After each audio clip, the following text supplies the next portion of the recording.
But what you saw in the trailer made you nervous, as if Tim Yes. Burton's straying away from what makes Tim. Right. So whenever Michael Keaton decided to come back as Beetlejuice, he said, I'll only do it if they keep the arts and crafts feel of the movies from the first one. And I saw this trailer, and it looks a little shiny, a little CGI-y.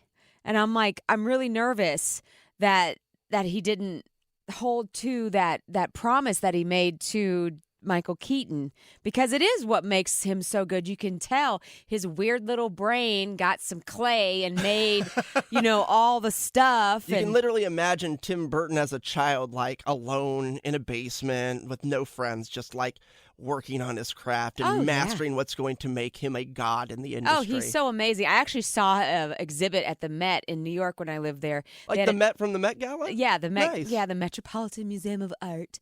I believe it was at the Met. But regardless, they did this retrospective of his career and had all the little pieces of claymation, all the pieces of sets. How detailed were they? Oh, well, my favorite part is if you watch Beetlejuice, this is one of the many things I learned. I saw this exhibit like 3 times.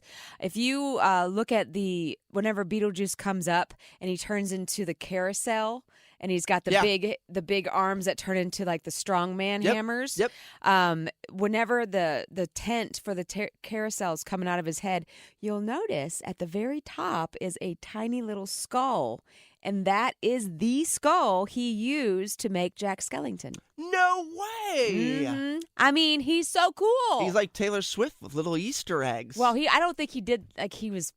he probably just looked around and you think it was just a thing like, this Jack Skellington's here. Maybe when he made it, it just gave him another storyline. I don't think it was thought out, but who knows? Maybe it was. Because Nightmare Before Christmas came out after Beetlejuice. Well after. So maybe that's crazy. I know, right? Isn't that cool? Okay, that is awesome. But you're wait nervous. For this new one. I know you can't wait, but I know you're nervous about some of the artistic choices. I'm sure, though, It's Tim Burton. I trust him. And what I've been reading, Sarah, just to make you feel a little bit better as we approach the premiere, which again is just a week away, is people are saying, the sequel was unnecessary. These are critics that have already seen the movie.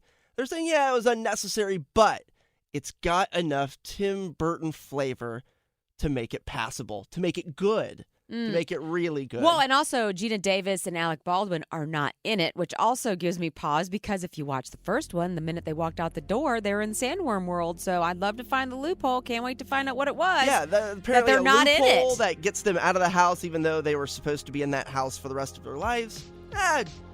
Details. I can't wait to hear the details. I'm so excited. We got Winona Ryder. Jenna Ortega is in this one. Catherine O'Hara.